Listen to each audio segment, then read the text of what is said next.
Wow. I think I hear somebody hitting share right now and sending this to their mother. Hormonal health represents who we are as women. And the more that we vilify it or kind of fight against it, then that's not ultimately helping who we can be in our best version of ourselves. Today's episode, it is the ultimate guide to understanding and optimizing women's hormones for better health at all ages. Our guest today is world-renowned OB-GYN, Dr. Jessica Shepard. She's here with the answers you need. If you have really bad PMS, what does that tell you as a medical doctor? When women come in, I always like to. Can you speak to, a person listening who, comes off birth control? Like, what do you want them to know? I want them to know that. Wow. Yeah. Why do so many women in their 20s get, quote, hormonal acne? There can be stuff that is due to chemicals that. Top foods you should eat for good skin. Oh, I think that top food should be blueberries, nuts, but also.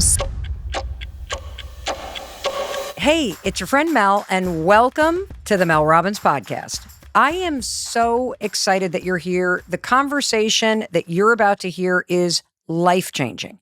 And I want to say it's always such an honor to spend time and to be together with you. And if you're a new listener, I also want to take a moment and welcome you to the Mel Robbins podcast family. And here's one thing I wanted to say. Because you made the time to listen to this particular episode, here's what I know about you. You're the kind of person who values information that can help you take control of your health and make you feel your absolute best at every single day, no matter how old or young you may be. And if you're listening to this right now because someone in your life shared this episode with you, I just think that's really cool, because here's what that means. It means you have people in your life that care about you. They want you to be healthy, and they know that understanding and knowing how to optimize your hormones, that it's critical for your overall health. That's why they sent that to you. And I think that's just really cool that you have people in your life that care about you. So thank you for listening to this. Thank you for being here. I'm so excited because our guest today is going to help us do exactly that. Understand our bodies, understand our hormones, and help us optimize them for better health. Dr. Jessica Shepard is a board-certified OB-GYN who specializes in women's health, sexual wellness, and menopause. Dr. Shepard completed her medical residency at Drexel University. She also completed a fellowship in minimally invasive gynecological surgery at the University of Louisville, where she also earned her MBA. Dr. Shepard also served as the director of minimally invasive gynecologic surgery at the University of Illinois at Chicago before leaving to practice at Baylor University, where she is still affiliated today. She sits on the advisory boards for Women's Health Magazine, womenshealth.org, and the Society for Women's Health Research, and is the chief medical officer at the healthcare company Hers. Dr. Shepard is also the author of the best-selling book, Generation M, Living Well in Perimenopause and Menopause. So please help me welcome Dr. Jessica Shepard to the Mel Robbins podcast. Dr. Jessica Shepard, I am so excited to meet you. Thank you for hopping on a plane. Thank you for making the time. I cannot wait to have this conversation with you. I'm just doubly excited to be here. You are someone who I've listened to for a long time, and the ability to be able to share my little slice of life with you and with everyone here, I love it. Well, it's actually a very big slice of life, and it's an aspect of life that a lot of us don't understand. And so I cannot wait to learn from you. And where I want to start is I'd love to have you speak directly to the person who is with us right now, who has made the time to learn from you. And can you tell them what might be different about their life or the life of a woman that they love if they really take to heart everything you're about to teach us and share with us today, and they apply it to their life? What could change? I would say, for everyone who's listening, and even myself, I think this is where this really resonates, is I'm going through that journey as well. But why am I here and where do I want to be? Hmm. And that really is that opportunity of self-care to say, I get to be in charge of myself. And many times we don't take that time to say, what is really going on? Because that's when we really start to push away all the narratives and the stories and what society tells us. And that really is this transformation in life, is to take some time, take pause, and say, why am I here and where do I want to be? Wow. And what I'm excited about to learn from you, Dr. Shepard, is oftentimes when you realize you don't feel how you want to feel, Yeah. or you're not where you want to be in your life in terms of your relationship to your health Hmm. or how you feel or your energy or all aspects of your life, right? That you're not quite sure what the problem is. And so I think today is going to be life changing because you're about to teach us about our bodies and about hormones and the vital and transformative role that they can play. Hmm. So let's start with just talking about what made you interested in medicine and women's health. Yeah, it actually started from the OB world, right? Bringing babies into the world. And that was so fascinating to me. And it's very exciting. And as I was going through residency, still love OB, is when I really realized that there is this whole scope of a woman's life outside of pregnancy. Hmm. But when I really started to see women, whether it was in their adolescence or even later on in life, is that there's still so much to be taken care of, that we really have that ability to interact and build relationship with women. And that's where I really thrived. And so that after residency, I actually did a surgical fellowship because I loved being in the OR. I love being able to really take something very complex Mm-hmm. and transform in a way that's helpful for them in the operating room. And then coming back to who are you and how can I help you there? And how did being a surgeon impact you and lead you to where you are now and the philosophy that you have about medicine and Yeah. women's health? And most of the surgeries that I was doing, a lot of times it had to do with women in their midlife. Okay. And so when they would come into me with their diagnosis, whether that was fibroids, endometriosis, I got to sit with them and talk to them about this diagnosis. But what actually came out in the visit was all the other things that were going on in their life. And so that's where I started to see our physical health has so much more to do with the mind body connection. Hmm. So they would come in and have a certain disease or something that was going on. And I was like, I know I can help you there because that's a surgical thing that I know I'm very skilled to do. But what I'm really paying attention to are the other things that you're telling me that's going on with your life and your career, taking care of your kids, your relationship. And that really has so much more to do with how we show up and what we're able to capacitate, what we're able to take in. And that's when I was like, something's going on in this midlife that I need to pay attention to more. Well, what I'm excited about is that, you mentioned pregnancy. Yeah. You mentioned doing all these surgeries. If you really think about it, and in the foreword of your book, Dr. Jennifer Ashton writes Hmm. about the fact that for most women, the first time we truly get proactive about learning about our biology and our body for real is when we either are wanting to get pregnant or we are pregnant. And so Hmm. we dive into all of it and we track what's happening in our bodies. And then even afterwards, we're tracking what's happening with our bodies as things are changing. And I think about myself and Hmm. when I first got my period, Hmm. it sort of came and then I just had to deal. I had Right. to figure out how to use a tampon. I had to figure out how to navigate a swimming pool. I had to figure out like that sort of stuff. We didn't have any of the tracking tools or any of that stuff. But it is interesting Hmm. that a woman's body and health is incredibly elegant and intelligent and designed in this system, right? Around the fertility cycle and the menstruation cycle. And honestly, most of us don't understand the role that hormones play Yeah. at Not all. not at all. I think pregnancy, you said it perfectly there, is that's what society tells us what our Right. worth is in the reproductive years. But even as you said it, in your experience, which was similar to mine as far as getting your period, you're just kind of like, okay, I'm going to figure this out. Right. But that was something that had to do with just self, right? But no Yes. one was really paying attention to that. But when it came to now you have to take care of someone else, society's like, here's your importance. And then we dive into it because we're kind of feeding into that. Not to say that pregnancy is important, that we don't love it, but now we're fascinated and kind of giving more towards because we have to take care of someone else when we didn't even choose to take care of ourselves earlier when we were going through transition, which is why I always see this with my patients that come in is that they're like, now that I've kind of finished that phase of my life, no one's really paying attention anymore. And society has kind of deemed me maybe not that important. Right. So that's where I want women to pay attention to their worth.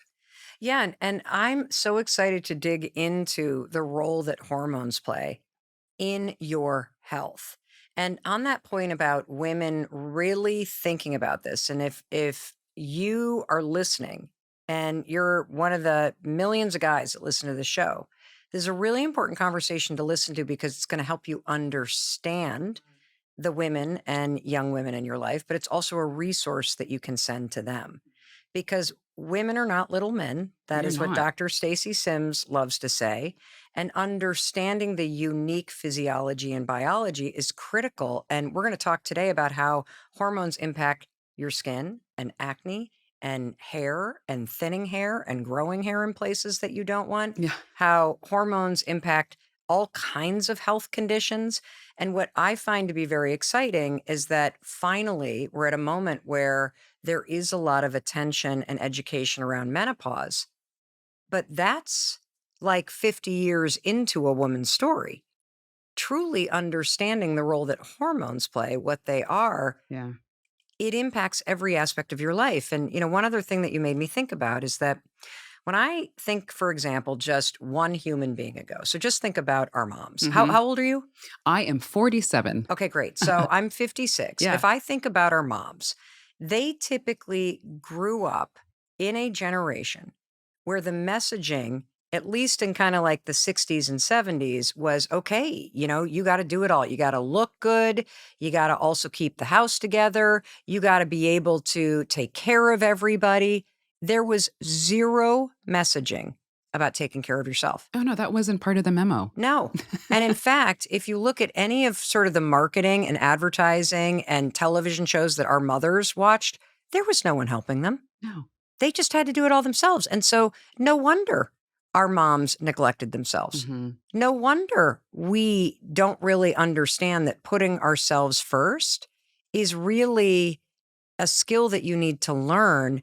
And society has conditioned us to think, oh, no, go see a doctor when you're sick. Oh, no. Like I have a friend that has prolapse right now. She's like, it literally feels like, which is, I guess, when your Yeah, when uterus things is are kind falling. of coming out. Things are coming. Right. One of my relatives had it. They would literally be like, it's like walking around with half a baby coming out of Yeah. you. And I'm like, you're walking around like you should go see a doctor, and But that's taking care of self. And we're not trained to do that. and so let's just start by talking about hormones. How do you want to frame the conversation around hormones? I think hormones are these beautiful, complex messengers. So it's like we have these little male men or male women going around delivering messages every day. Like they are consistent. They know what they're supposed to be doing. And our bodies are beautiful machines. And they're meant to be, oil machines with these messengers giving off these messages, whether it's to an organ like the brain or the ovaries. Hormones are probably one of the most important parts of how our machine runs. So is it like a liquid? Like what is a hormone? Like That you know is what I'm great. saying? Like I'm because as you're think thinking if you- messengers, I'm like, wait, is it the wiring? Is it liquid? Like what It's actually is a more hormone? of a, we should go inward and talk about these hormones, but it's actually the delivery of a kind of chemical. Okay. Yeah, it's a chemical that's released. And from these messages that are being sent, then someone can respond. So it's like, I'm giving you a message and you're supposed to be doing this today at this time. And so as we go through our lives, we usually through our younger years in our reproductive life have these hormones that are giving off these messages, and they're just going like clockwork. They're like, I know where I'm supposed to be. I know what time I'm supposed to go off. And then we start to see that the hormones have little glitches. They don't want to show up to work. Some of the messages aren't being delivered. And that's where we start to see those changes and fluctuations, which is why, exactly like you said, we need to be having these conversations about hormones earlier so that we're aware before they just kind of kaput and they're out. Well, what's interesting is that like if you really think about the experience, whether you are male or female, Yeah. is when puberty hits. The only thing that you hear from adults is, "Oh, hormones! Oh, the hormones are raging! Oh, here it like," and nobody understands what No. it actually means or what the hormone is doing. So when you get to puberty, though, Yeah. and the quote hormones start going crazy, are you not born with this level of hormones? You know what I'm saying? Like, why That are is a great hormones going question. crazy during Yes, puberty? because they are now getting the response of we now biologically want to start to deliver our follicles, right? So we're born with the amount of eggs that we'll ever have. Okay. But the delivery of when they're going to release every month starts at a certain time because our bodies are, again, beautiful machines, which they know when they're going to start this process. So in the ramping up for this actual delivery of like, guys, we got a job to do. We got a new design of a job that we have to start. Yep. Everyone's running around because they're like, where am I supposed to be? Okay, you're there. Okay, wait, am I supposed to be doing this? And over time, which is when you start to see that fluctuation, everyone's getting ready for the job. And then finally, they're like, we've got it down. We've done enough rehearsal. We're ready to do the job. Okay, I think I've got, and I hope as you're listening or watching, you kind of have this understanding of messengers, number one, that are delivering a particular message, and that your body has receptors all over it that are designed to receive the message from the hormone. It's receiving, delivery and receiving. It's the most important part, I would say, of a hormone because they want to get that message across. And then the hormones that disassemble, so the job now is kind of falling apart, is what's happening in perimenopause and menopause. Disassemble?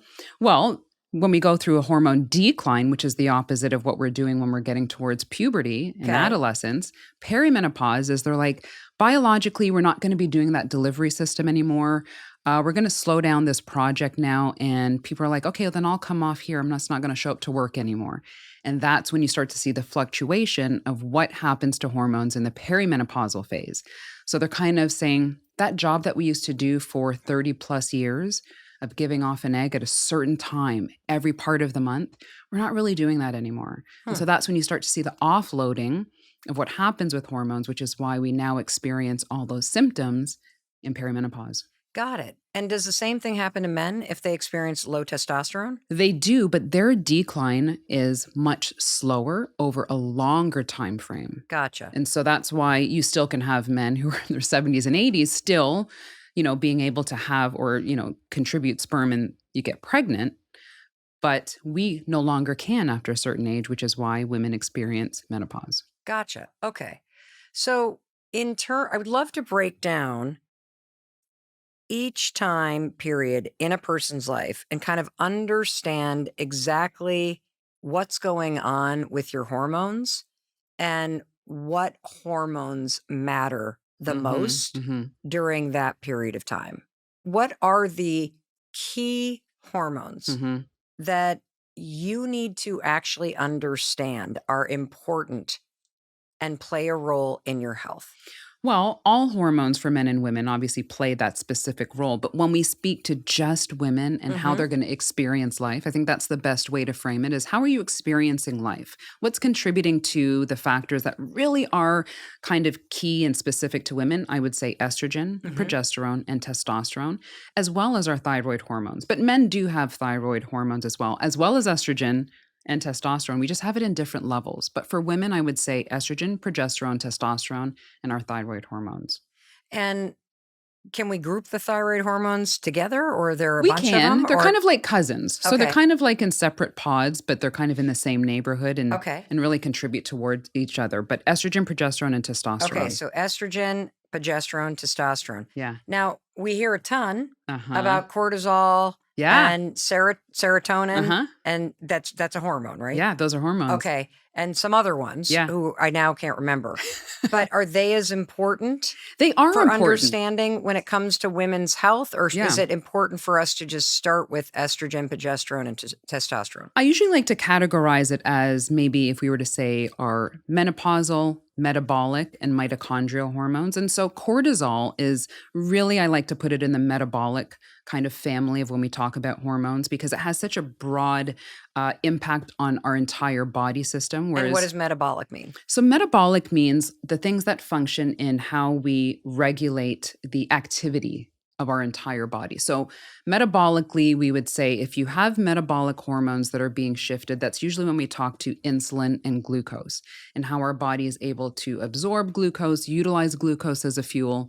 So cortisol really has a lot to do with that as far as metabolic functions. Okay. So we're going to shove that to the side. We can shove that to the side. And we'll stay right here with estrogen, progesterone, testosterone. Yeah. And let's start with puberty. What is going on when puberty hits for a young woman? what is the general age range at this point, and what are the roles that those Yeah. three hormones hmm play for a woman?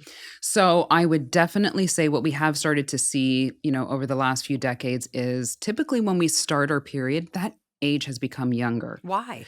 And so that age has become younger because of environmental factors, a lot of the things that we have in our environment, a lot of the foods that we eat.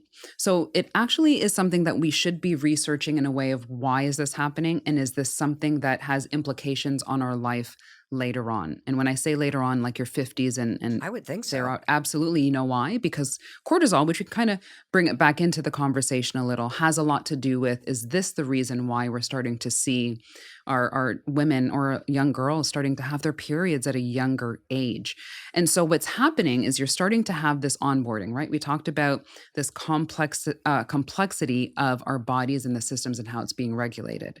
So the onboarding time is a little bit earlier now. Mhm. And so what's happening is that estrogen is starting to rev up because our bodies want to release this egg in order to have a menstrual cycle.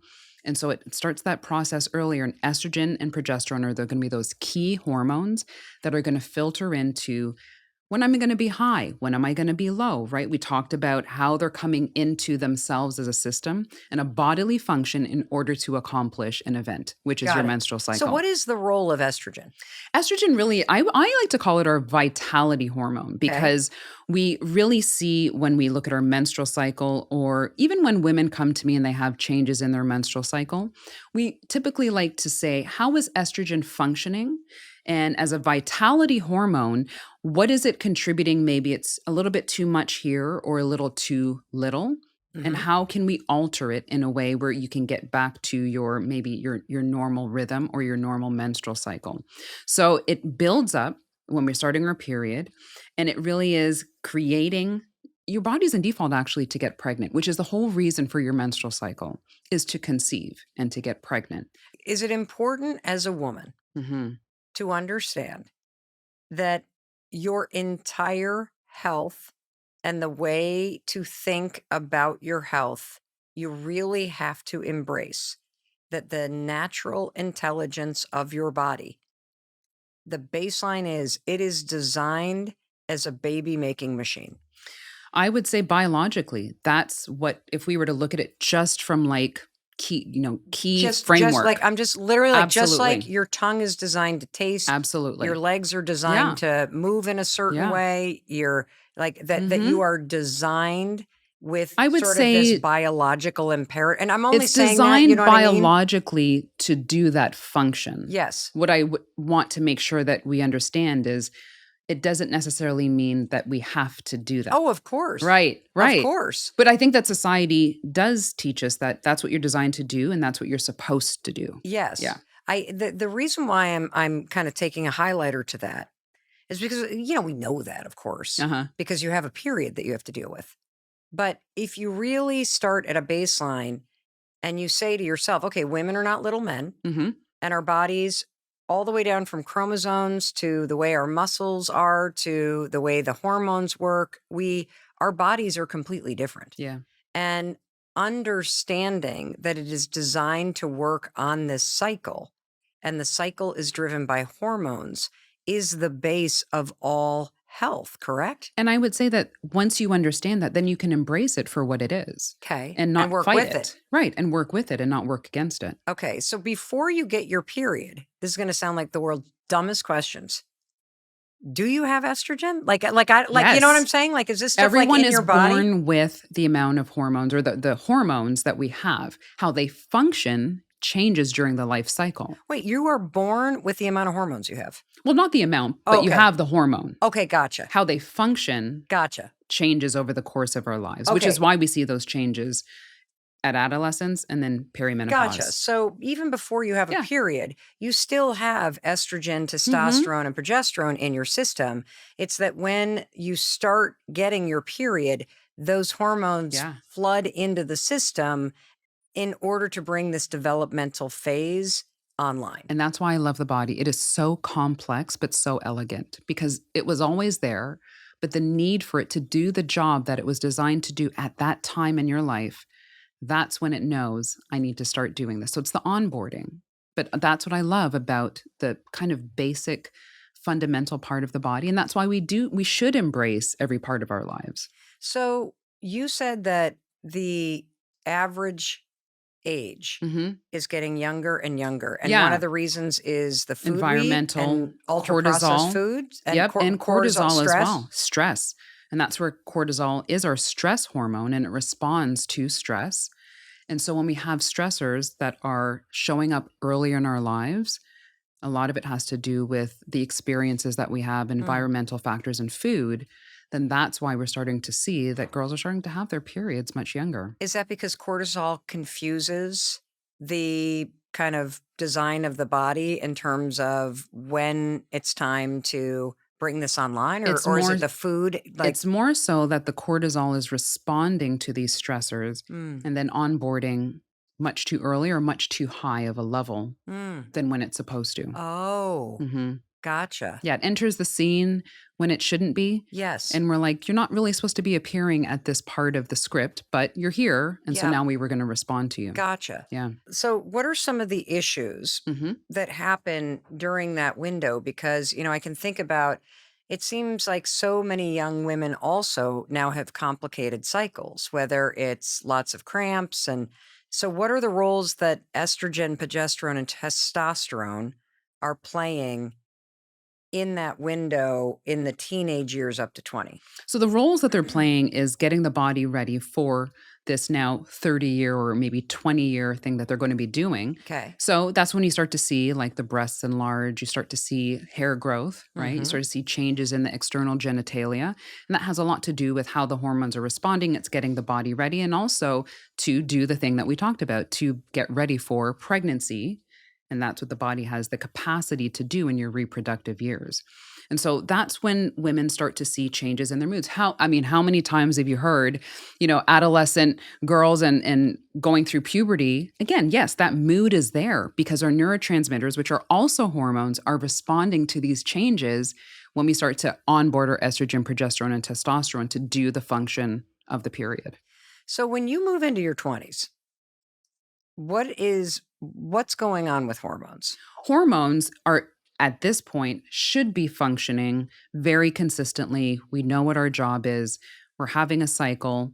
We may get pregnant, go through the pregnancy, repeat baseline, what we're doing again. So that's when it should be we should be okay. This is typically when women might start to come in with issues with maybe pain with their cycles or Yeah. maybe heavier cycles. Yes. Yeah. And so it really should be kind of even keeled during this time frame, but that's not what we always see. So, if it's not even keeled, Mhm. meaning a pretty regular cycle Mhm. and a pretty predictable kind of route of these are the days I'm kind of moody or grumpy or whatever, these is Yeah. the days I kind of get those weird cramps.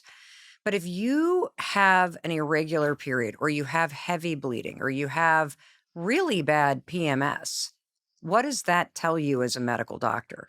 When women come in, I always like to peel the layers back Okay. because that's very subjective. And subjective meaning everyone has different experiences. Mhm. What are their tolerance to that experience? What's going on in their life? How do they deal with stressors? And I'll give you an example. And this is where I love the beauty of these conversations is to always recognize that everyone has a different template and everyone has a different experience in life. And so a lot of my women, especially women of color, who come in have different stressors. Hmm. And because of what's going on in their environment, whether that's racism, whether that's poverty, whether that's increased stress, or that's the cortisol, Yep. a lot of what they're experiencing is a lot different to women who are not in those particular environments. Mhm. And so that's part of peeling the layers back, especially as a physician. When women come into me, is not looking at just the issue that's going on, is saying, what else is going on in your life? And that's the mind body connection.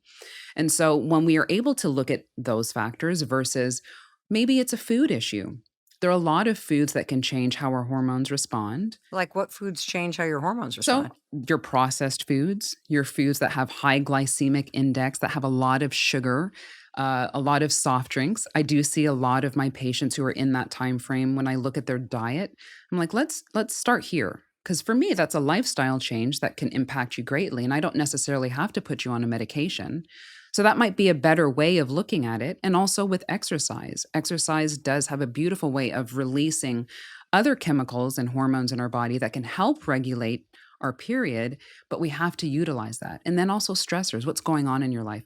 This is it's notorious for stressors. Women come in and they will say, I'm having all these changes in my cycle, whether it's heavier, lighter, irregular, doesn't matter.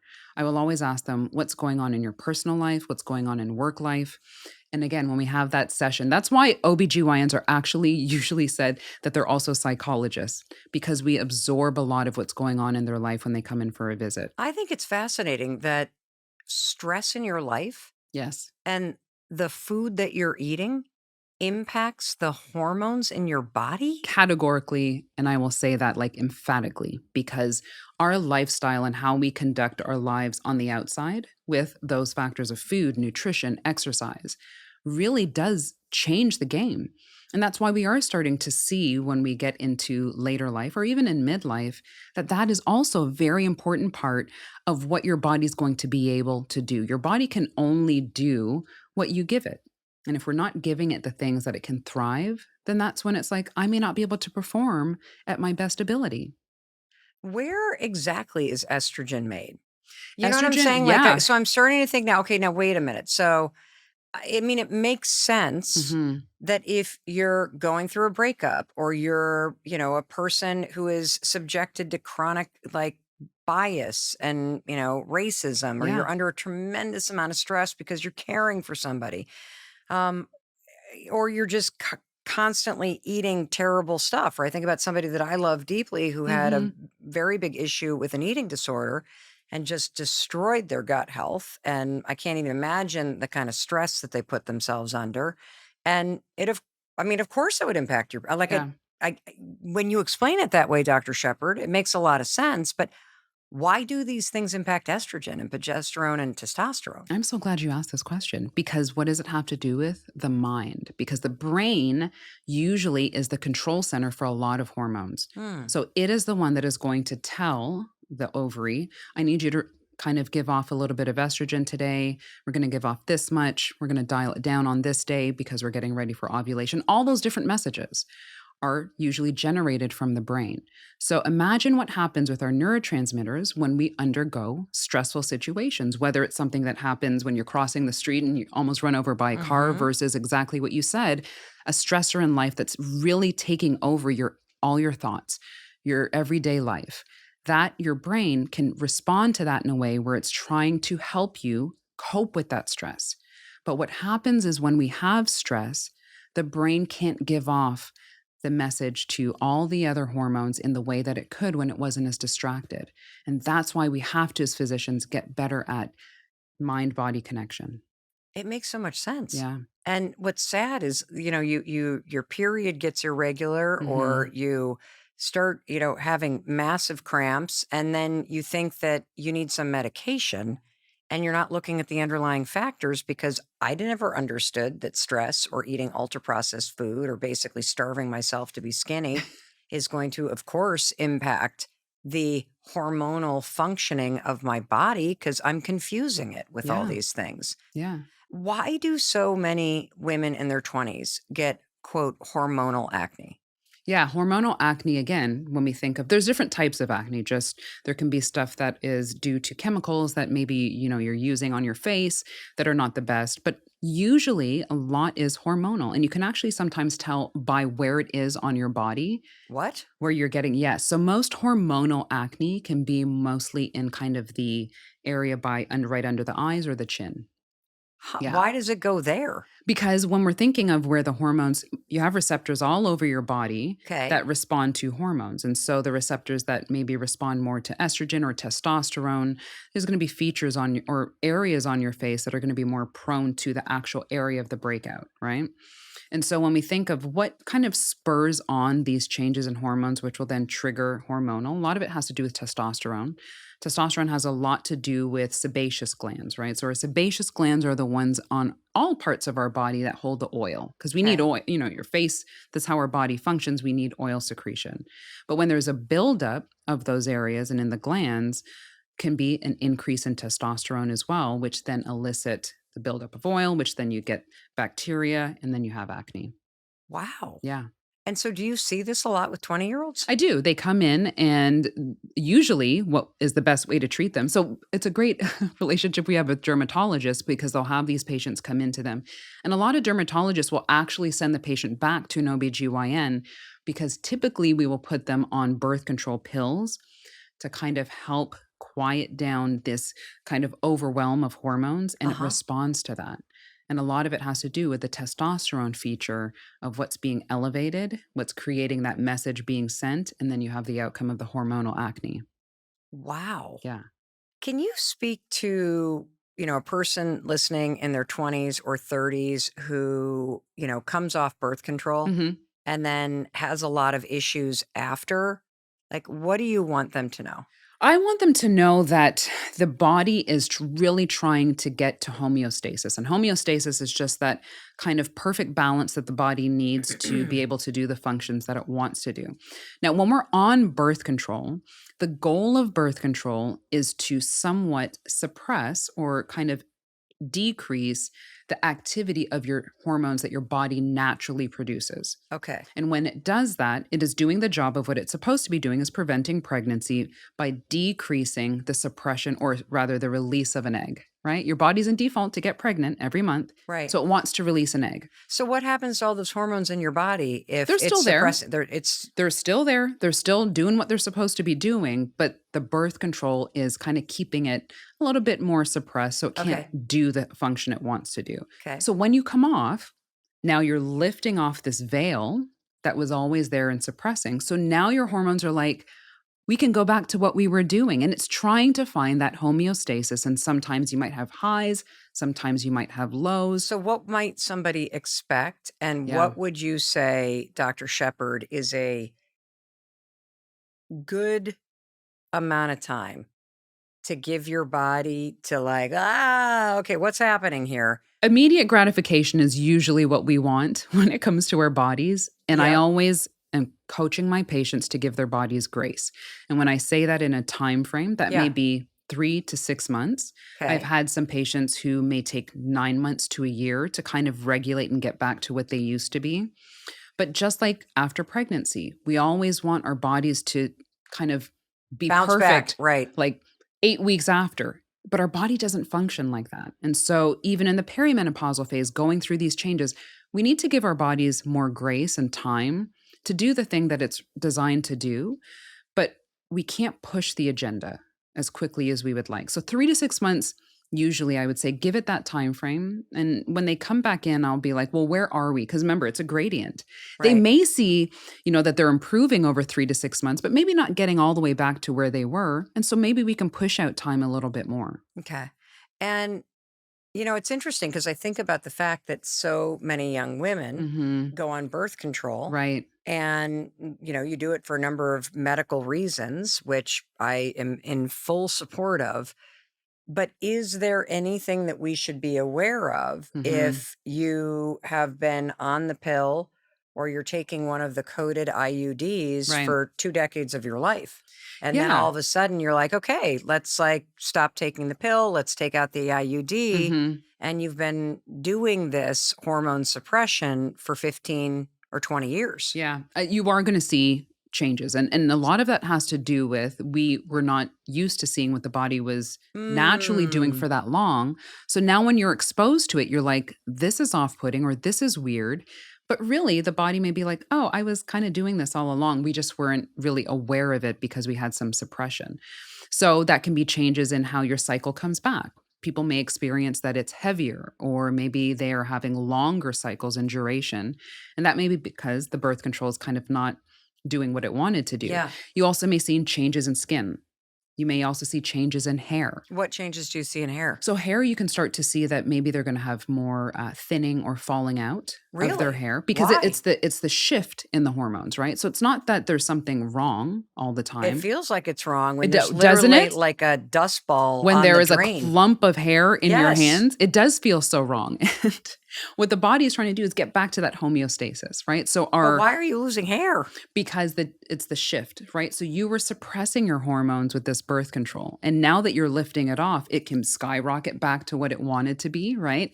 It's like, oh, well, no one's kind of keeping me down. I'm going to come out. And the hair cycle is impacted by hormones, right? So how our hair goes through cycles and phases of growth, when it falls out, when it's going to, be what it wants to be within the cycle, those can all change due to what our hormones are telling it, right? The hormones are chemical deliverers. So is every single function in a woman's body impacted by estrogen? Absolutely. There are estrogen receptors all over the body. In Generation M, there is like this. I was like, this diagram has to go in this book because we have typecast estrogen and progesterone just to the pelvis. Just to the pelvis. It's true, because I think about estrogen and I'm like, well, it's just talking to my ovaries. Like, what are you talking about? Why? No, it's talking to your brain. It's talking to your muscle, your heart, which is exactly why we see when estrogen goes down after menopause, what do we have? We have heart disease. Our bones are weaker. Our brain goes through this fog. And that's because estrogen receptors are there. So if it's not able to deliver the message, then that area of your body is like, I'm not going to function the way that I used to or would like to because estrogen is not there. What is a few places in a woman's body that somebody might be surprised to hear has estrogen as a very critical piece of how that part of your body functions? You know what I say is the most fascinating is the brain. And you know why? Because even as an OB-GYN, it's like you know it, but you don't know it. I don't think I realized how much of an impact that estrogen makes on the brain until maybe 5-10 years ago. So what impact does it make on the brain? It has an impact on mood. It has an impact on cognition, how we're able to function, how we're able to use our prefrontal cortex. We become more limbic in our responses. What does limbic mean? Limbic means that emotional, right? Yes. That kind of jump to the, right? And what do we hear? That women who are in their perimenopausal phase are more moody. Well, right? That's also what we hear about PMS. Absolutely. So is PMS like a mini drop in estrogen in your body? It's a drop and then it's the fluctuation. Gotcha. It may go down, then come up really quick. But unfortunately, in perimenopause, it's going down, but it's not really coming back up. It's like I'm really going down and I'm not coming back up. And so that's why you start to see in between the ages of 45 and 55, we have the most diagnoses of anxiety and depression. It makes so much sense. Wait, hold on. You see the most diagnoses of anxiety and depression in women between the ages of 45 and 55? Absolutely. Why, Dr. Shepard? Because this is when estrogen, our key response, our key hormone in how it interacts with the brain is going to be impacted because our mood, our neurotransmitters, our dopamine. After menopause, we start to see that dopamine receptors are 30% less. And so if that's our hormone that's going to be around to make us feel good, and now it's not there anymore, what do you think is going to happen? And so this is why it's so crucial that people understand the mind-body connection is so important. And you are not alone during this journey. You are not the only one who's experiencing this. And the more that we can look inward and say, I'm going through this, I'm going to be okay, but I also understand why. Wouldn't that make someone feel better? Absolutely. Because you can't solve the problem if you don't know what the problem is. You can't. And if you are starting to experience higher states of anxiety or you're feeling depressed and you're not looking at the correlation with your age and understanding that by 45, a lot of the estrogen is gone and your body's going through major changes which impact your brain, which literally can be the cause of this happening in you. Do you see how it impacts careers? It impacts relationships, your personal life. Yeah, you're feeling you're going through just like this. And that's what women used to come in and tell me because they couldn't put their finger on it. They would say, I don't feel right. Something's off. I feel like I'm just so emotional. I can watch, TV and cry at a commercial or someone can say one thing to me and I will snap. And they feel as if it's an out-of-body experience. They're literally watching themselves have these responses. Well, kind of is because you are out of the body you have been living in for the last 40-some years because the hormones are radically changing. And so your body's probably like, what the hell is going on? Can you explain how estrogen starts to decline hmm in your late 20s and kind of what are the big general age markers, Dr. Shepard, hmm for when you got 100% of this, if things are working well and you're not eating too much processed food and you're managing your stress okay and you're taking care of yourself, which a lot of us don't. Let's just assume Yeah. that you're kind of like the one that's doing it right on the planet.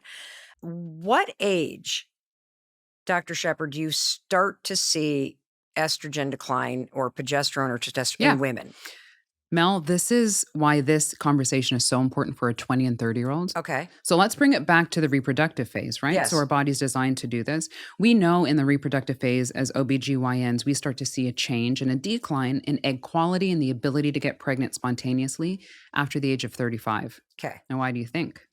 Oh, because estrogen starts to fall off a cliff. Yeah. Is that right? Yeah. Does testosterone and progesterone also change in a woman's Yeah. body at the age of 35? Estrogen and progesterone, which impacts what we're able to do with releasing that follicle, right? So our Yep. chemical messenger is not able to tell the ovary, we're going to fire off an egg as readily, right? So it's like, I'm not doing it this month, or the quality of the egg, not really going to be that great. And then testosterone is also taking a decline, although it is more subtle. But that's where we start to see that drop in estrogen, which is some women, especially I'm one of them who had kids later on in our age. Right. I think What is that awful term that we use? they use a geriatric pregnancy. Yeah. What the? Who came up with that? Not clearly not a woman. Not a woman. Yes. And so, even I start to see a lot of my patients having kids later on in their Right. life.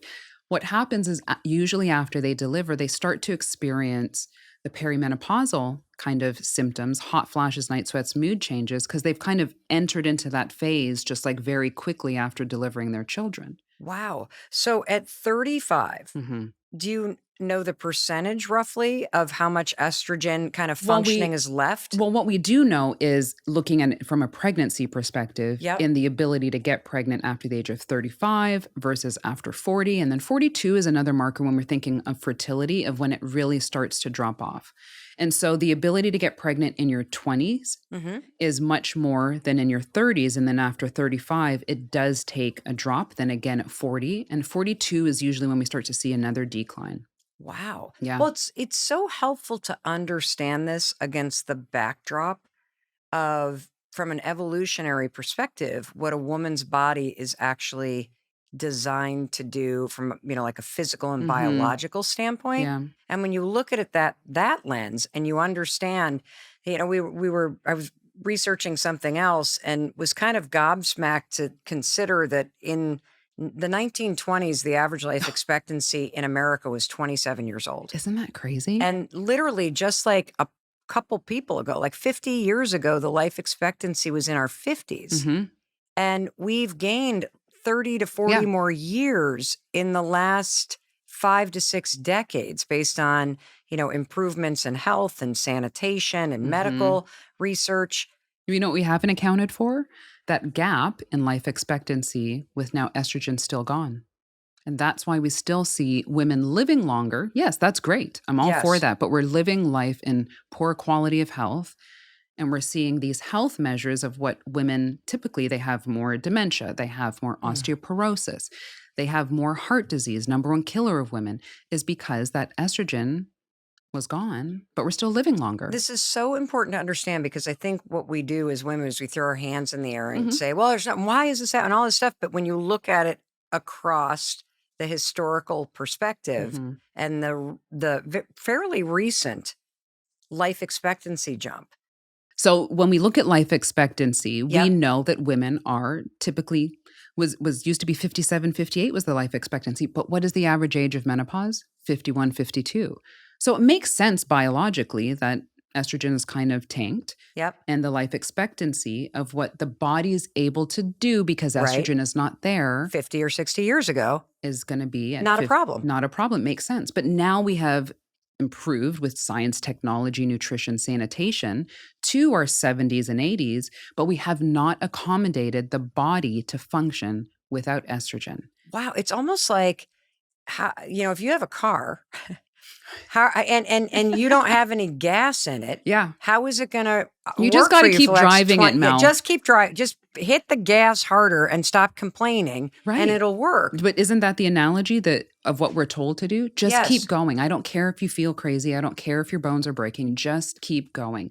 And so this allows us, again, to take that step back and have more grace with our bodies. Mhm. But it's because we now understand the biology of our bodies. Is there things that you can do in your 30s and 40s to slow the breakdown of this hormone decline? There is not. But there are Okay. ways that you can help your body do better things. In other words, optimize the ability for the body to do it even in the absence of estrogen and progesterone. Like which is, what? What are the so most important things? I would say nutrition and exercise, because those are fundamental things you can do every day, or, even if it's 4 times a week.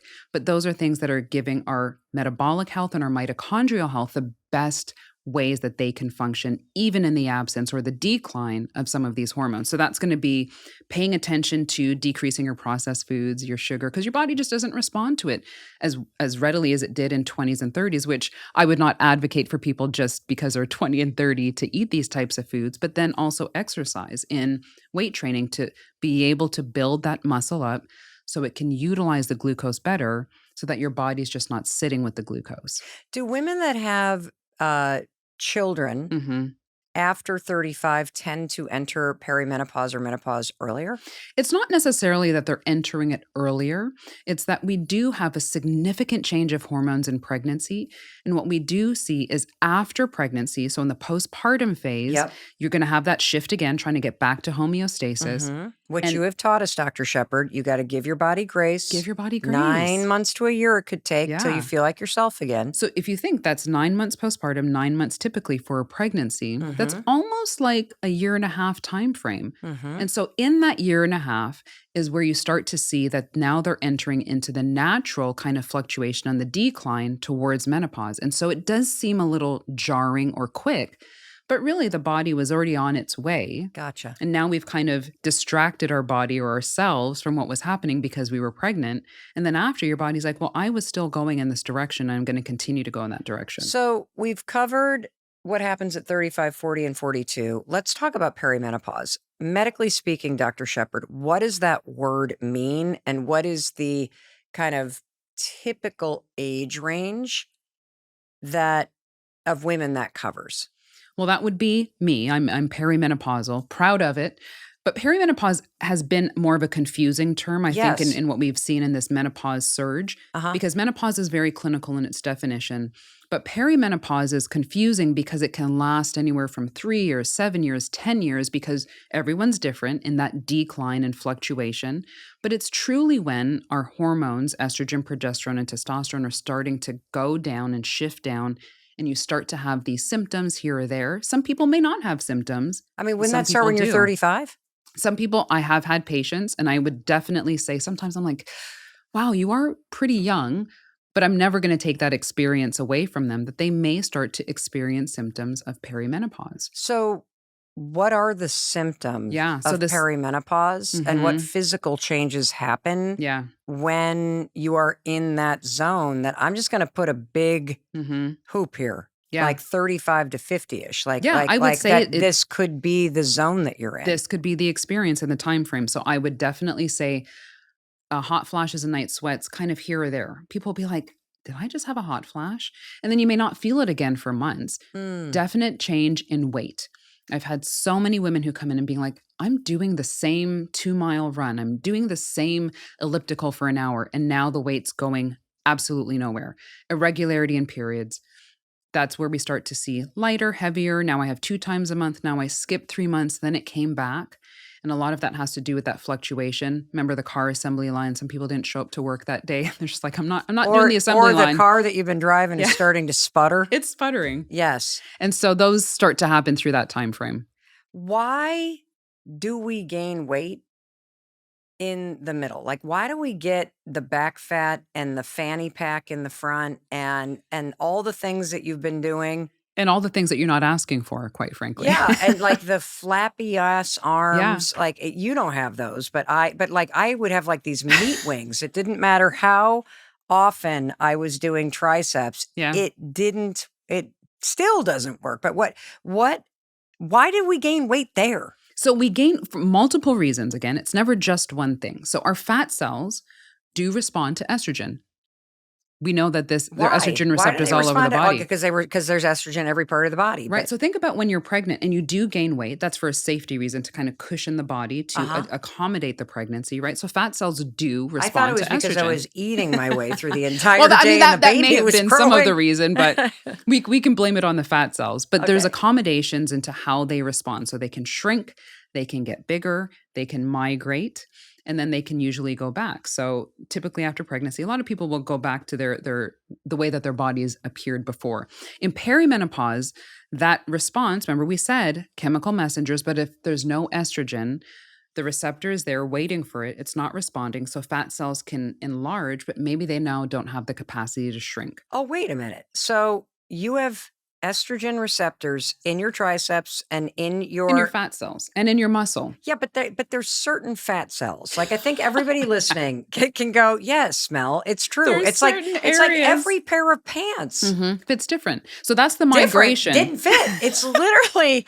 I'm like, what happened? I feel like a Twinkie on legs here. Like it migrates. So it goes from your hips and your butt, which is what we see in 20s and 30s, right? Because that's where it's supposed to be in that time frame, and then it migrates to that abdominal area, the fanny pack area, because the estrogen is like, well, we're not responding in that way, but we're also going to shift now where the fat cells are. So they kind of migrate more to that area. Is it because as the estrogen declines, your reproductive center is like sucking it all up, and then everybody else is starving for it in your body? It's really it's the biology of the body. Okay. It's really what your body is designed to do as we get older. Because even men go through that. They don't go through it as, I would say, maybe as rapidly or profound as women. But you do notice too, as men start to age, they start to look that. pregnant. There's a lot of guys is that because of the testosterone. That's But they also have estrogen as well, just smaller amounts. But this is the beauty in what the body is designed to do. It does it even though we don't love for it to do it.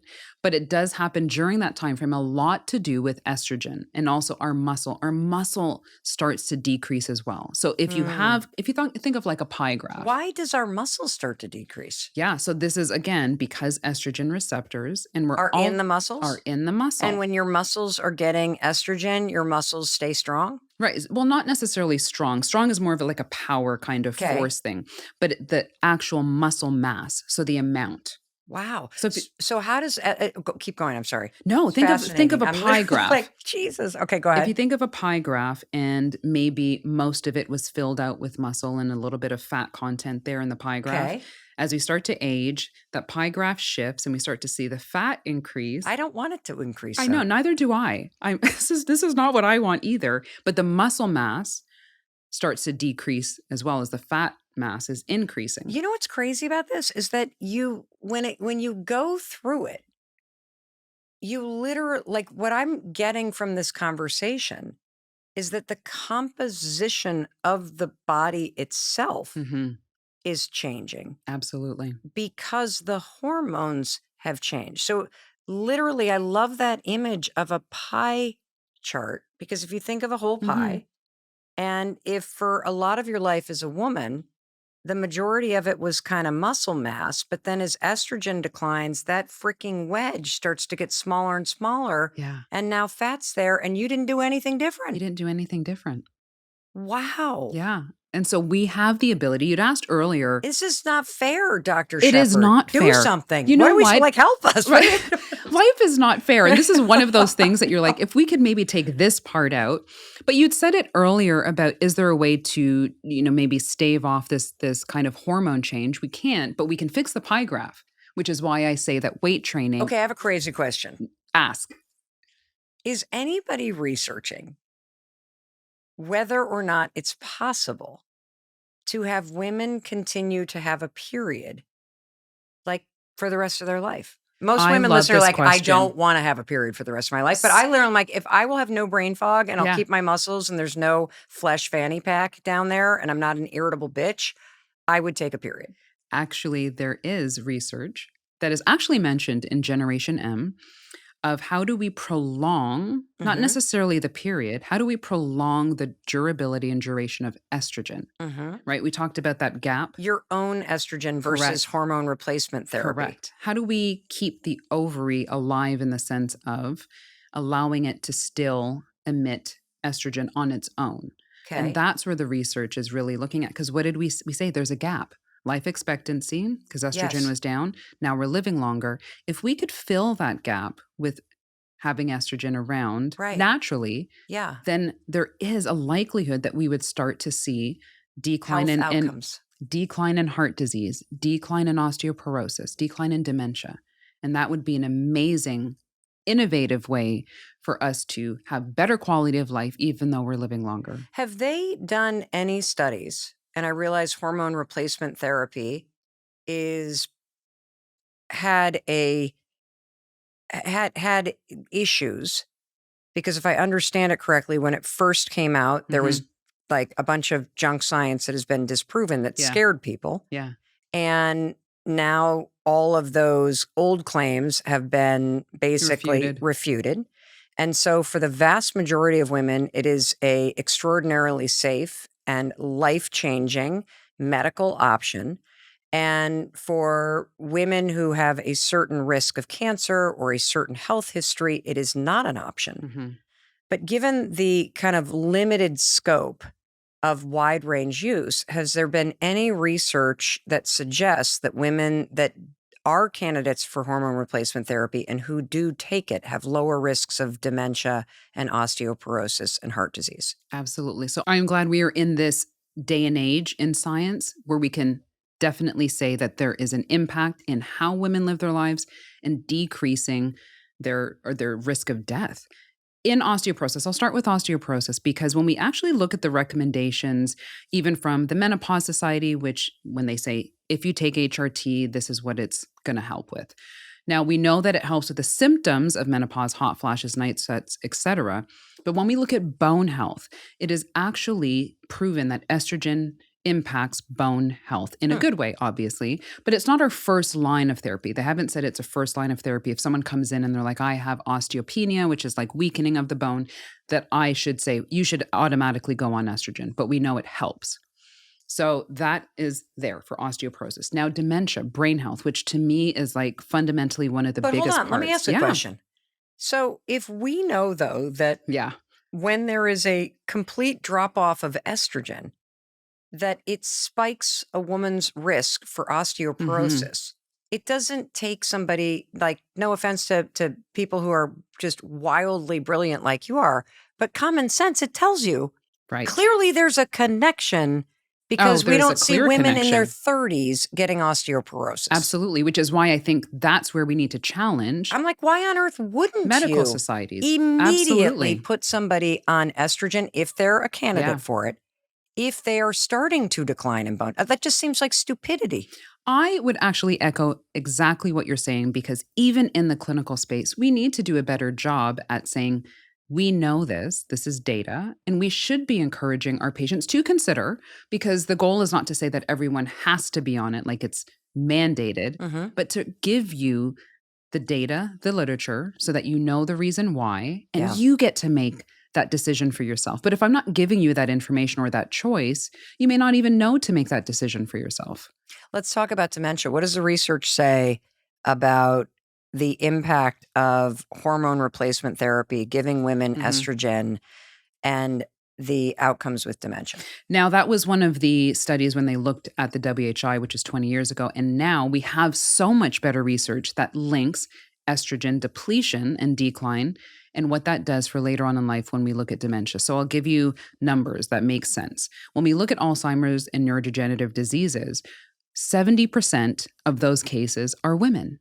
So clearly there's a link between, well, why are women getting this more than males? And the answer is because when we look at that sharp estrogen decline, estrogen is one of the best anti-inflammatory substances in our body. So when we lose estrogen, we have an increase in inflammation, and that inflammation causes our neurons to have hardened plaques, which lead later down the line, because the course of how it builds and what it, how it shows up is as much as 30 years. Hmm. So that's why you start to see women having dementia in their 70s and 80s, but the process started back in their 50s. Why? Because of estrogen decline. Wow. Yeah.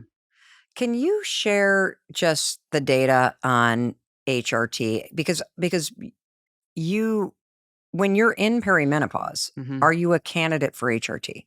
This is one of the biggest questions, like now that we see in hormone replacement therapy and perimenopause.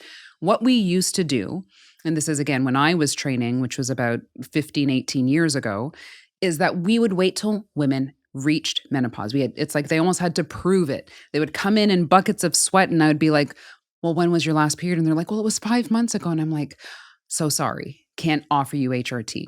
We have now gotten into a day and age where we know if your hormones are declining and fluctuating and you're having a symptom, I absolutely should be offering you hormone replacement therapy as Of course. something. Why Why wouldn't would we? yeah, It's yeah, the car analogy again. Why am I going to wait until there's no more car or no more gas in the engine, but I'm still plugging away? Why wouldn't, when the indicator comes on, why would I not say, this is a great opportunity for me to get gas? It's the same thing with hormones. Why are we depleting ourselves? Why are we allowing women to feel their absolute worst before we will offer them something that is going to help how they feel and their vitality? So what about women who are not candidates Yeah. for it? What are their options? So there are actually a lot of options. Well, maybe not a lot, but there are options. And so coming from a day and age when there were no options, I think that it's really amazing that we are able to offer that.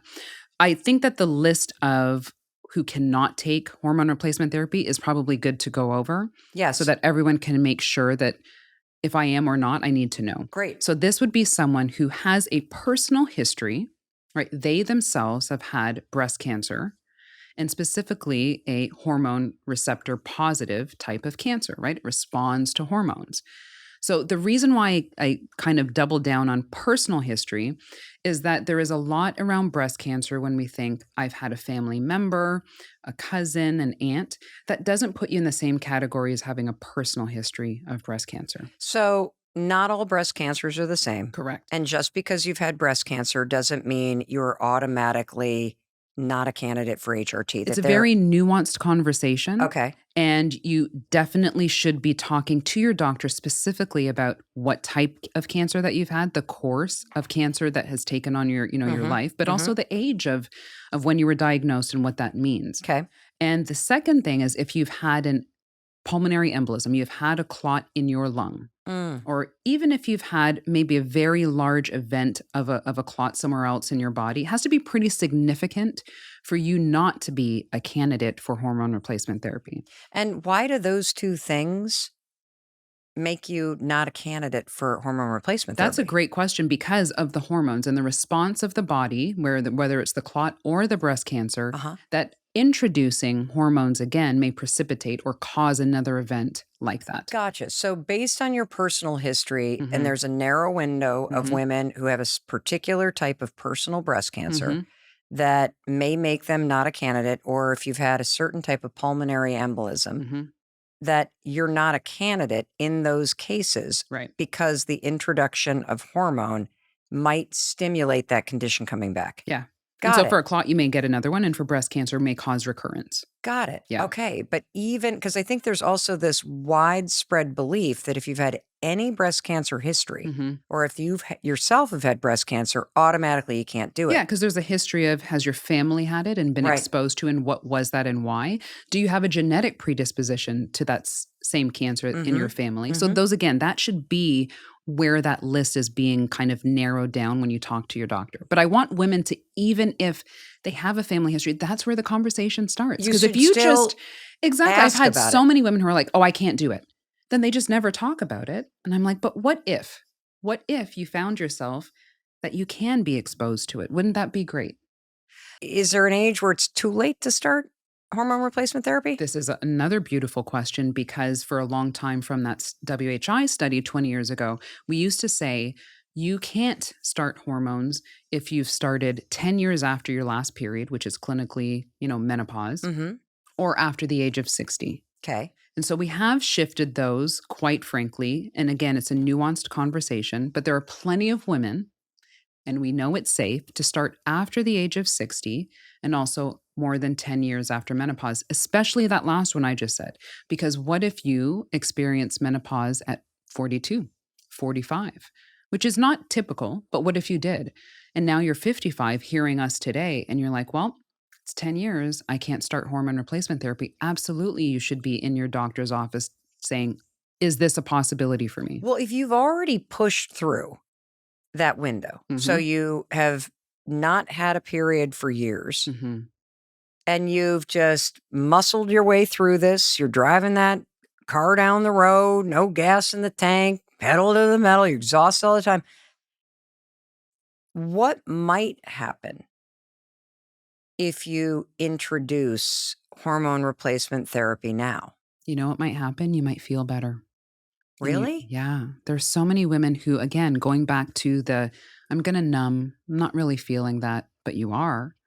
And so many women, once they get on hormone replacement therapy, that exact example that you gave, 55-year-old who maybe went 10 Or I'm even years, thinking the 60-year-old or the right? 62-year-old who was like, oh, well, it was still taboo and it's too late for me now. Yeah. A lot of women don't understand how they could feel because we subject ourselves to feeling, I don't feel great, but I'm just going to keep going. And the other thing that we talked about, what do we say? Osteoporosis, heart disease. So it may not have the same effect. I will make that statement if you started hormone replacement earlier, Right. right? But it might have It a might add preventative some, effect. it might. It might also get rid of the brain fog. Yeah. It might help you sleep better. Let me give you an So example. I had give a me an patient example. who came in, and again, nuanced conversation. She was 67, but she was still having hot flashes, which is again not typical because usually they'll wane and they'll go down. In your 50s. She was still experiencing them to a way where it was impacting her quality of life. So I did have that conversation with her. She was Mhm. very nervous, and I said, "Well, here's what we'll do. Why not give yourself the chance? And what if we just trial and see how you feel after 3 to 6 months?" Hmm. She's still on it. How did she feel? She felt amazing. She was like, why was I living like this for so long? Yeah. Wow.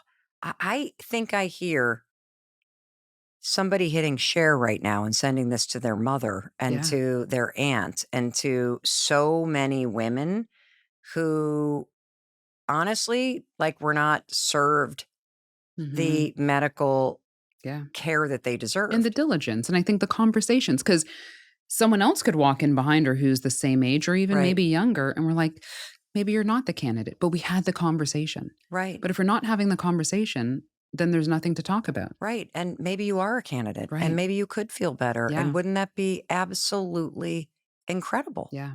Wow.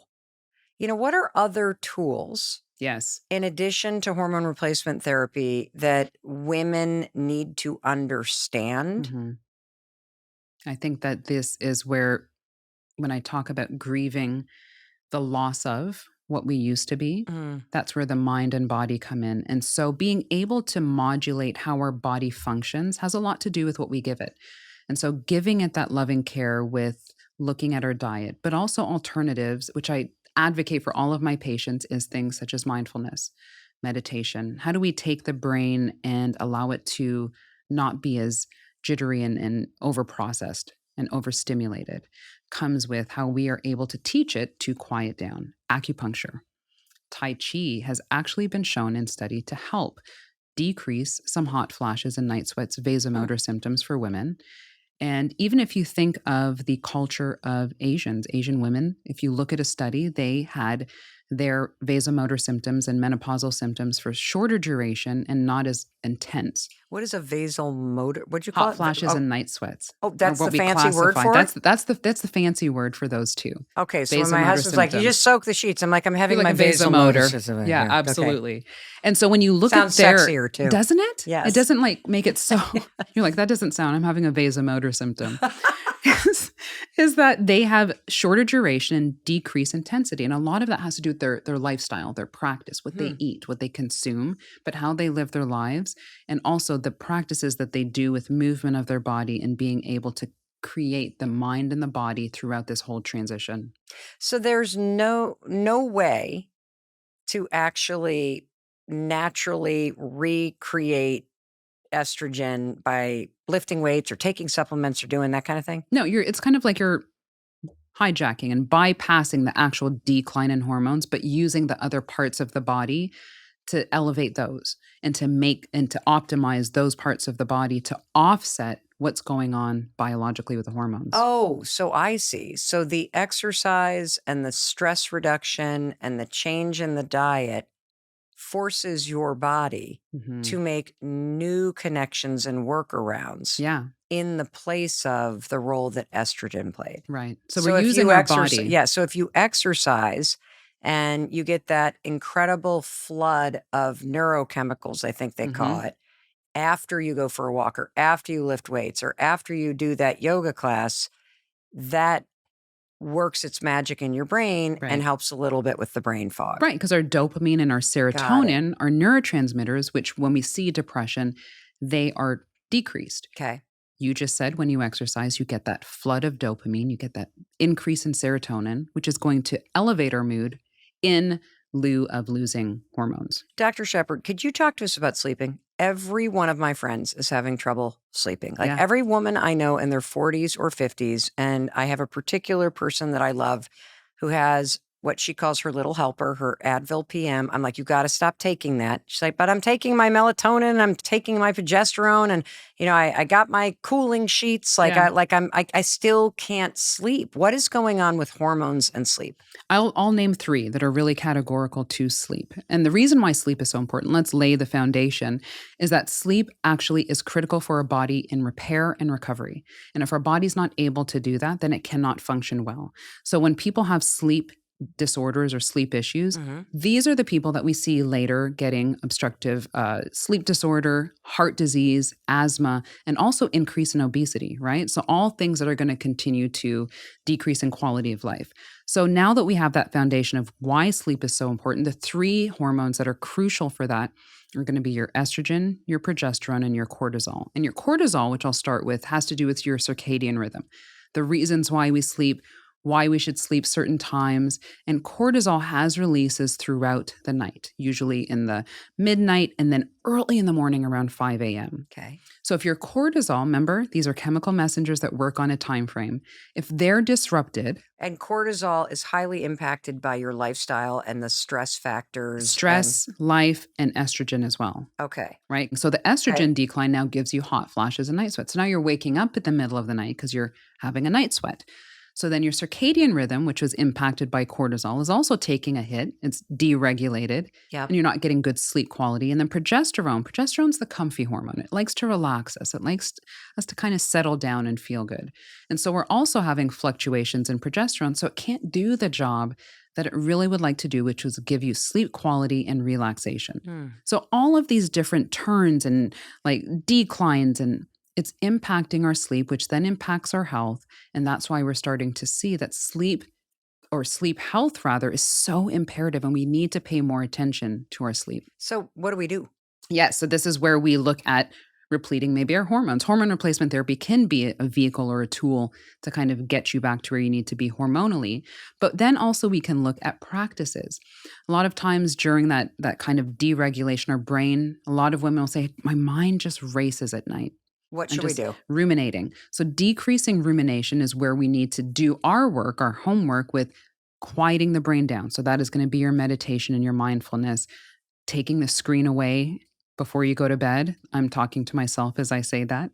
And then the other thing is actually when we look at kind of like CBD and what it's able to do as well has been helpful. It is very important, and I'll say this candidly, you have to know where you're sourcing it from.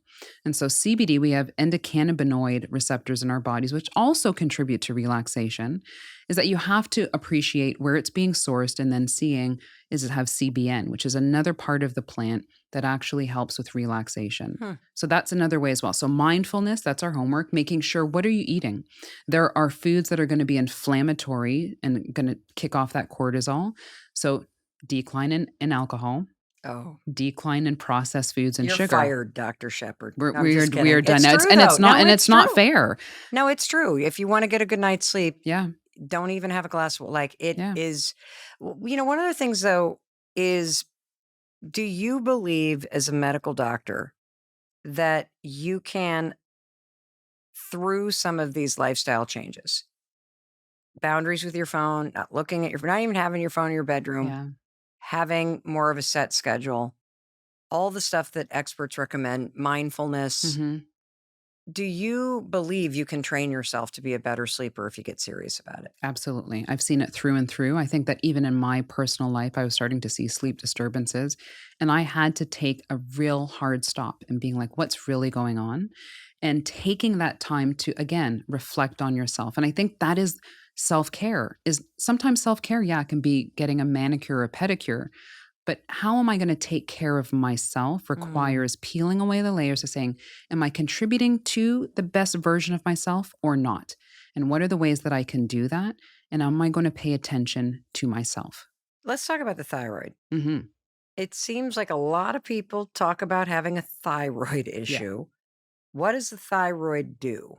The thyroid is this cute little organ that is the metabolic kind of engine of our bodies. It really is kind of we're going to go at this pace, at this rate. We're going to make things go quick. We're going to make things go slow, which is why when people have hypo, which is less levels of that thyroid hormone, things are moving slower, right? Mm.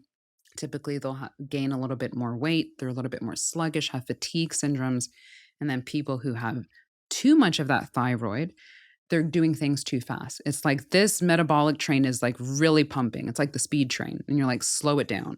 So the goal is to keep it in that range where everything is moving right. It's kind of like, is that the Goldilocks? A little bit too much, a little bit too Mm. little, just enough. So we want it in that just enough phase. So the thyroid, which is basically setting the pace, Mm-hmm. it's either going too slow, hypo, or too fast, hyper, Hyper.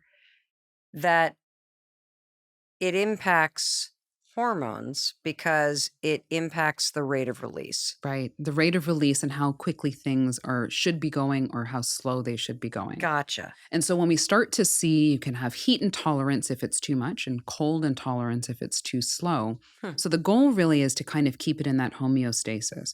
And so when that starts to shift, it is very interconnected with estrogen. And so we start to see a little bit more thyroid issues as women go through perimenopause and menopause because the estrogen is not there to talk to the thyroid. If you have a problem with your thyroid, how would you know it, first of Oh, all? that is I would say that is one of the hormones we can definitely see on labs that Okay, so you can something get is it's like a too high. blood test? Absolutely. Gotcha. And then how do you treat it?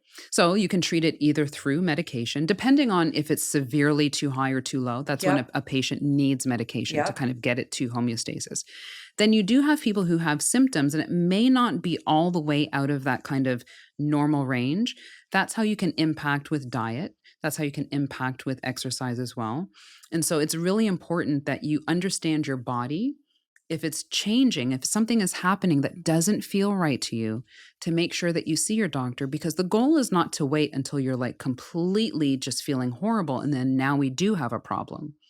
Is that if it's shifting in that normal range to too high or too low, but it's not quite disease state yet, that we know that, right? And so that again is the preventative portion of why we need to take care of our bodies before we hit that wall and now we're in disease. I want to shift gears a little bit and talk about a few health conditions that women see and have you, Dr. Shepard, help us understand them. One is PCOS. Mhm. Can you talk to us about what that is?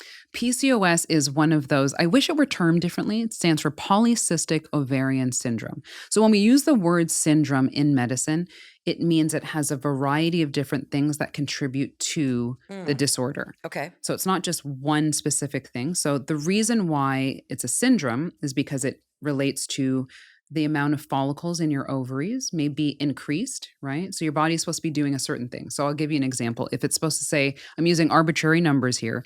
If you're going to have 5 follicles in your ovary, and that's what it does every month, and now Mm-hmm. someone has 20, that's different when it should do, right? So Yeah. you're going to have kind of these fluctuations of hormones. So now we're back to the hormone part of the syndrome, which is we usually see an increase in testosterone, right? So everything is supposed to be at the level it's supposed to be. So now if testosterone's a little bit higher, it's going to be sending messages not in the way or the amount or frequency that it should be.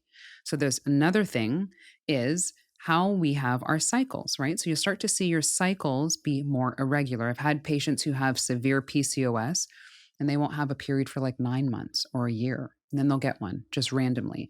So you have all these changes that are ovarian in nature, but the real heart of PCOS is actually a metabolic disease. So I'll go back to what metabolic means is really the function of how your body is doing internally, usually from a glucose and an insulin perspective.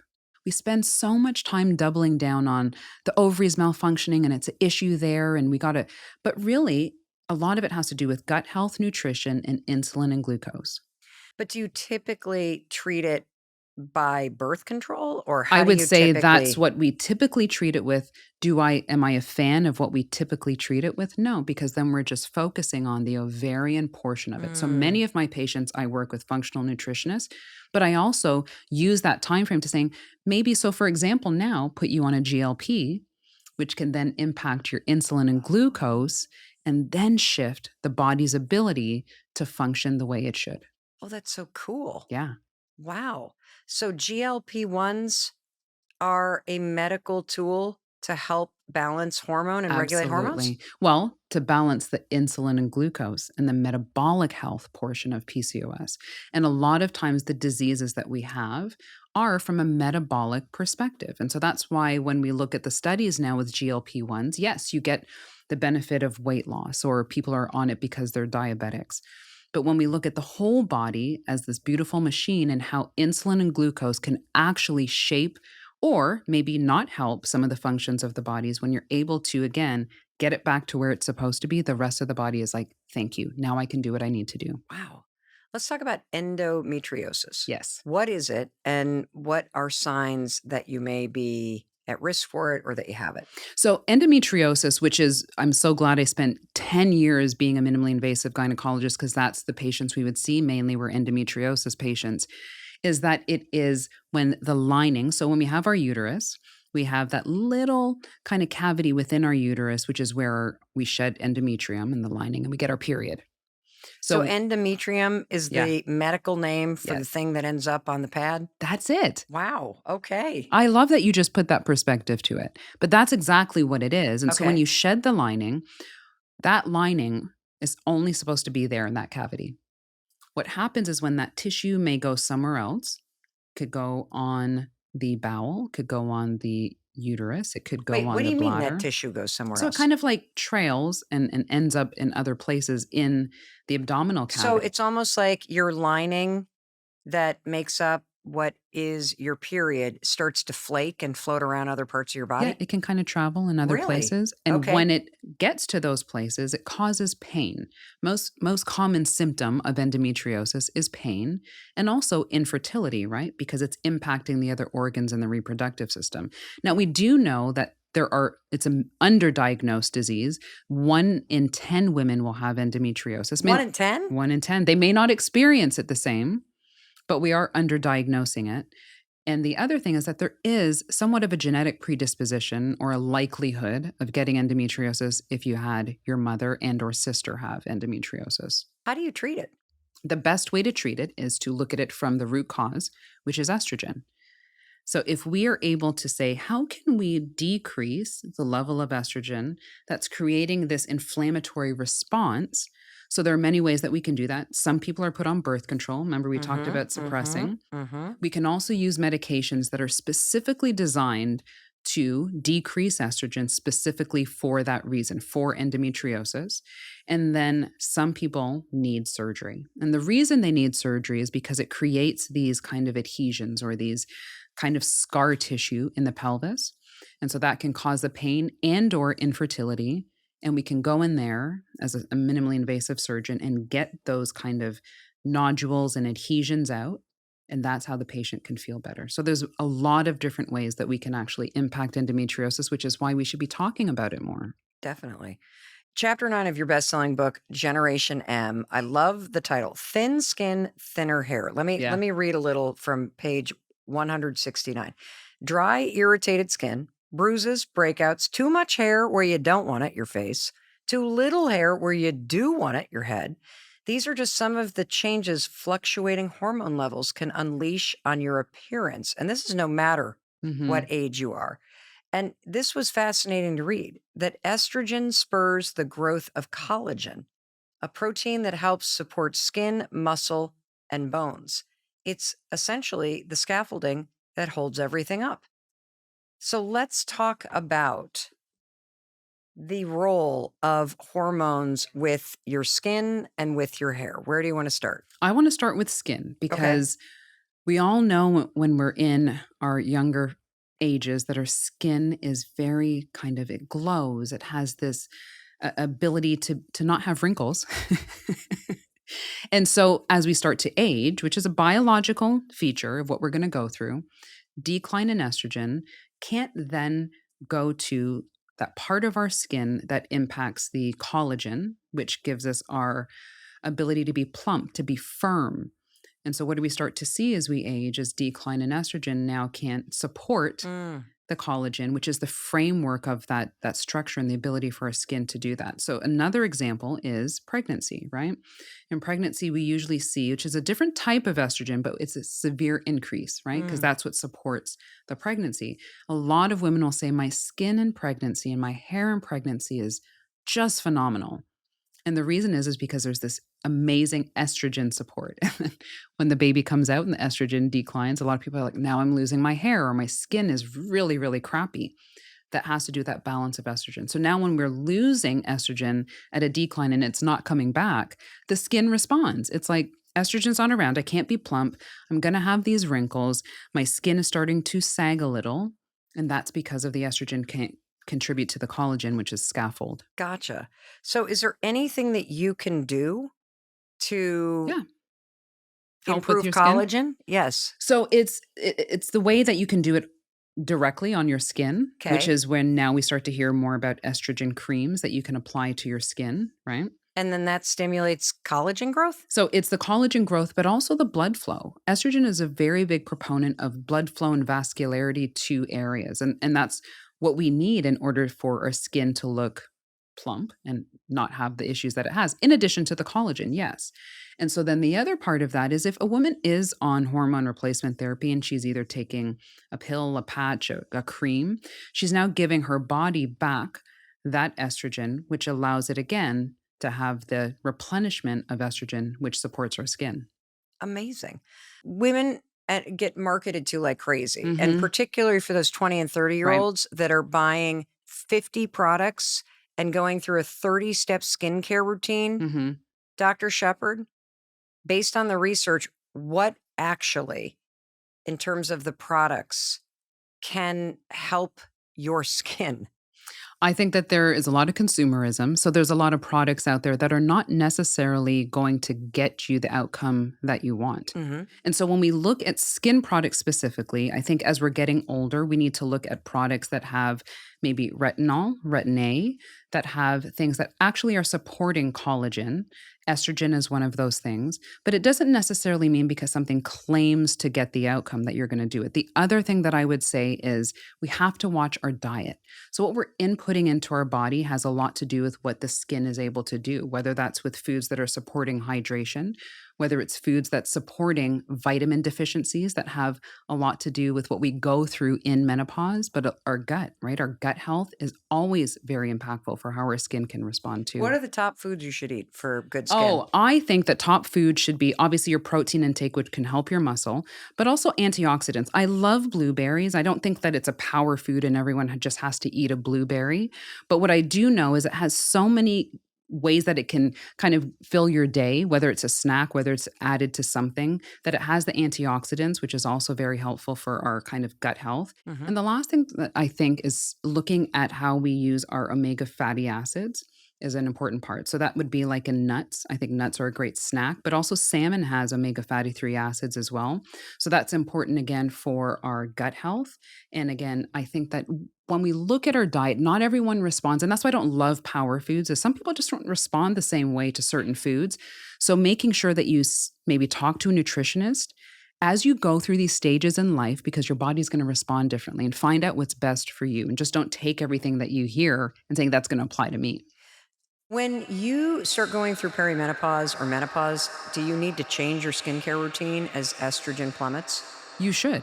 Really? Yes, absolutely. Because the things that served your skin well when you're in your 20s and 30s are probably not going to serve it in the same way. One, because of how our skin absorbs product is going to be different. How does it change? It changes where it's not as porous. Porous just means if you were to think of like a screen on a window and things that can go in versus come out, Mm-hmm. those things change because maybe it's more porous and it doesn't allow for the things that really should be staying in. It kind of seeps out. The other thing is that we have hot flashes and night sweat. So that increases the amount of sweat that is going to be around our face. And so that actually impacts it as well. And then we talked about the whole collagen and the estrogen, which is not there. So there's multiple layers of why the skincare should change. And things that I think are important to incorporate are we talked about retin-A earlier, but also when we look at maybe using devices that get to a deeper level of our skin to help restore that vitality to our skin, but also helping correct some of the things on a deeper layer that we could never get to just from washing our face. Like what? Like lasers. I think lasers are a beautiful way that people should, if they can, because sometimes they are pricey, but even if you have the opportunity to get a laser treatment, I think intermittently those can again create this better foundation so that when we go home and maintain with other products, we're having a good foundation. Let's talk about thinning hair Yeah. because It's real. it is real and it's very disconcerting. Why does our hair thin? Our hair has cycles. It has a growth phase, right? So Okay. it goes through these different cycles. And estrogen is a very big part of those cycles and how long it's going to stay maybe in the growth phase. Mm. And so that's again akin to when we were pregnant, is we started to see a lot more hair growth because it stayed in that phase longer. So if I were to take folic acid, because you know how you take folic Yeah. acid Yeah. and then your nails and your skin, is that going to help me now? It will help you, but it's not going to solve the problem. What is the problem? I think that the problem is our decline in estrogen is not able to impact the hair follicles. It's not allowing to bring the blood flow to the hair follicles for growth, but also the growth phase. Because if estrogen is a big part of how long it's going to stay in the growth cycle of your hair, then when you're taking away estrogen, it can't stay in that phase forever. So if you're in your 20s or 30s and your hair is kind of Hmm. thinning, should you also be looking very seriously at hormone balance? I would say hormone in the sense of thyroid. Okay. Thyroid is that, but also going back to our lifestyle factors. What are some environmental factors? Are you taking maybe medications that are contributing to hair? What foods are you eating? And are you stressed? Wow. Yeah. And do any of those products that everybody is selling, you see all over, do I think that those there are help? products that actually work. So, for example, minoxidil. Minoxidil is an actual medication that's used for hair growth and helping in that hair cycle and maximizing the hair cycle, but also creating vasodilation, which just means opening the vessels and allowing the blood to flow to that area more. So it does work. The caveat to that is when you're not using it, then it can't do the thing that it's going to Mm. do. So you may have some hair changes or hair growth cycle changes when you stop the drug. Wow. You are so brilliant and so fascinating. I have absolutely loved. I feel like I have learned so much today. I feel so empowered. I cannot wait to share this with every single woman I know, starting with my two daughters and my I mother love and all that. my good friends. What do you think, Dr. Shepard, the most important thing that you want women to understand about their hormonal health? I think hormonal health represents who we are as women. And the more that we vilify it or kind of fight against it, then that's not ultimately helping who we can be in our best version of ourselves. And so this transition really should be embraced. And it really can herald the change in who we think of ourselves in identity, in relationships, in our power, in our advocacy for ourselves. And so I don't want you to leave yourself behind. You should never leave yourself behind and bring yourself into this transition with your hormones in a way that it can be beautifully constructed to be the best version of yourself. If the person listening who's been with us today takes just one thing from everything you shared and does something, what is it that you want them to do? I would say that the recreation of yourself requires that inner look into having self care and self love because we all deserve it. And so, as you go through transitions in your life, whether it's adolescence, whether it's pregnancy, whether it's menopause, is those are moments in which you get to reflect inward and decide, what would I like to do for myself? And asking the important questions of, who am I and where would I like to be? Dr. Shepard, what are your parting words? My parting words would be that we all have this opportunity to change the journey of what we've been given, whether that's with circumstances, whether that's with our family life, whether that's with obstacles we go through, to recreate and redirect who we are in our health. But our health really requires the ability to take a mind body connection. And many times we dissociate and we disconnect. And I would encourage anyone who's listening today and anyone that they can tell is that the importance of who we are in the end requires a mind body connection. And I encourage everyone to take that opportunity to do that. Well, Dr. Jessica Shepard, I cannot thank you enough. The best-selling book is Generation M, but what I love most about what happened today, at least for me, is the mind-body connection is a critical thing. But because of everything you shared today, I actually understand my body in a way that I've never understood it before. And for that, I am so grateful. And I know I speak on behalf of the person who's listening and for all of the women in their life that they will be sharing this with. So thank you, thank you, thank you. Thank you.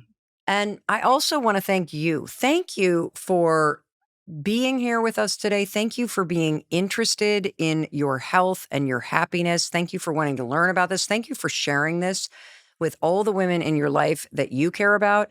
And in case no one else tells you, I wanted to be sure to tell you that I love you and I believe in you. And I believe in your ability to use this information today to better understand your health, to put yourself first, to know that you deserve better. And now that you understand how hormones work and how important they are, that you use this information to improve your life and your health because you deserve that. All righty. I'm sure you're thinking, all right, what do I watch next? This is the best video for you to watch next, and I will be waiting to welcome you in the moment you hit play. I'll see you there.